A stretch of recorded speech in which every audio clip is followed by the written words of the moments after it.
Have you ever felt misunderstood, judged for something you couldn't change, or seen someone else cast aside because they didn't fit a narrow mold?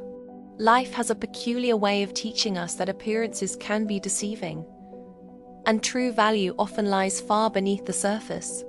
This is a story about such a lesson, learned on a bustling farm, where a little blue duckling's unusual beginning brought an entire community to a profound understanding of acceptance, family, and redemption. On Farmer McGregor's sun-drenched farm, life usually followed a predictable rhythm. The chickens clucked, the cows mooed, and Reginald, the proud and impeccably plumed rooster, ensured order with his booming crow each morning. His chest puffed out with particular pride one spring, as his beloved hen, Henrietta, sat diligently on a clutch of eggs, promising a new generation of fine, feathery chicks.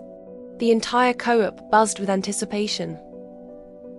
Finally, the day arrived. One by one, tiny shells cracked, revealing fluffy yellow chicks, each peeping a joyful cheep-cheep.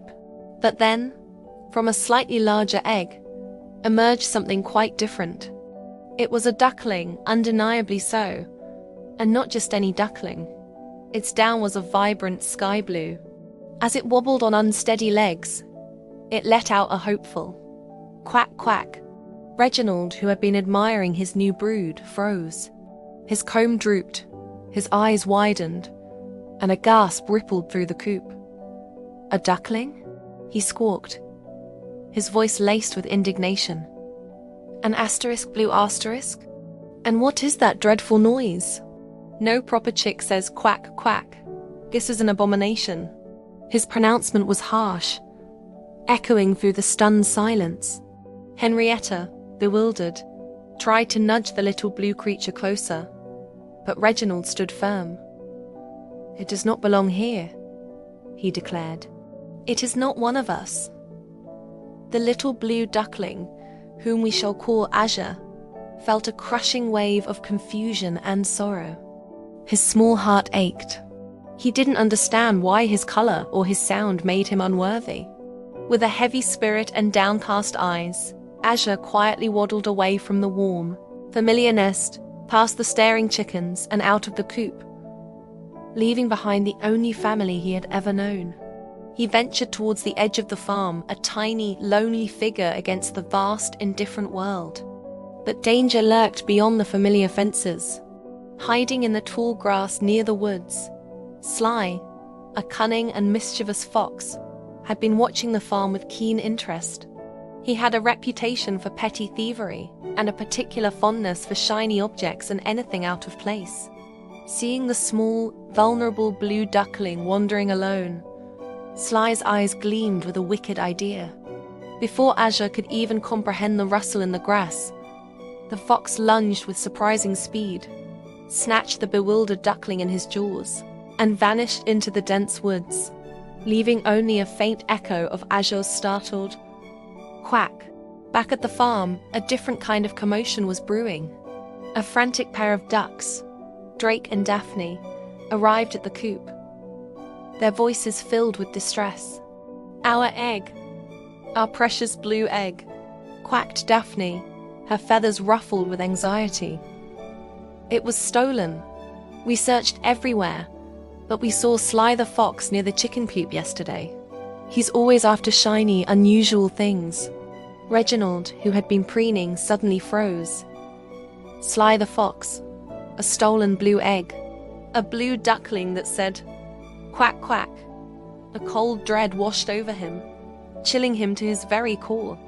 The pieces clicked into place with a sickening thud. The blue duckling, the one he had so cruelly rejected, was not an abomination, but a lost child. It was Drake and Daphne's son. He had made a terrible, irreversible mistake, driven by his own shallow judgment and pride. The realization hit him like a thunderbolt, shaking his very foundations. Shame burned in his heart, hotter than any summer sun. He hadn't just rejected an unusual chick. He had rejected a helpless duckling, and in doing so, had allowed it to fall into danger. His chest, once puffed with pride, now deflated with regret. He looked at the distraught duck parents, their faces etched with worry, and then at the empty space where Azure had been. He knew, with absolute certainty, that he had to make amends. This wasn't just about finding a lost duckling. It was about confronting his own prejudice, about righting a grave wrong, and about understanding the true meaning of family. I made a mistake, Reginald admitted, his voice barely a whisper, then growing stronger with resolve. The blue duckling, it was here. I sent it away. But we will get him back. We will rescue your son. And so, an unlikely alliance was forged. Reginald, the proud rooster, now humbled and determined, joined forces with Drake and Daphne. Together, they set off towards the ominous woods, their hearts pounding with a mixture of fear, hope, and an unshakable resolve. The journey to Sly the Fox's lair was fraught with peril, that the image of the little blue duckling, alone and afraid, propelled them forward. When they finally reached Sly's hidden den, deep amongst the tangled roots of an ancient tree, they found Azure huddled miserably, clearly frightened. The confrontation was swift and dramatic. Reginald, fueled by a newfound courage born of guilt and determination, puffed himself up to his most imposing size, crowing a challenge that echoed through the trees. Drake and Daphne, driven by parental love, flapped their wings furiously, creating a diversion. Caught off guard by the united front, Sly yelped in frustration, and in his haste, dropped Azure. Reginald, quicker than he had ever been, managed to break Azure's fall with his wing, cushioning the little duckling safely on the ground. The reunion was tearful and joyous. Azure, now safe in his parents' embrace, finally felt the warmth of belonging. Reginald watched, his heart swelling with a profound sense of relief and a deep, quiet understanding. He had learned a powerful lesson that day, one that would forever change him and the farm. He had learned that true family isn't about appearance or sound or even species. It's about love, acceptance, and the courage to forgive, both others and oneself. The farm, once a place where differences led to rejection, had now become a beacon of acceptance, a testament to the idea that every creature, no matter how unusual, deserves a place to belong, a family to cherish, and a community to embrace them, flaws and all. And from that day forward, no one on Farmer McGregor's farm ever judged a book by its cover, or a duckling by its color again.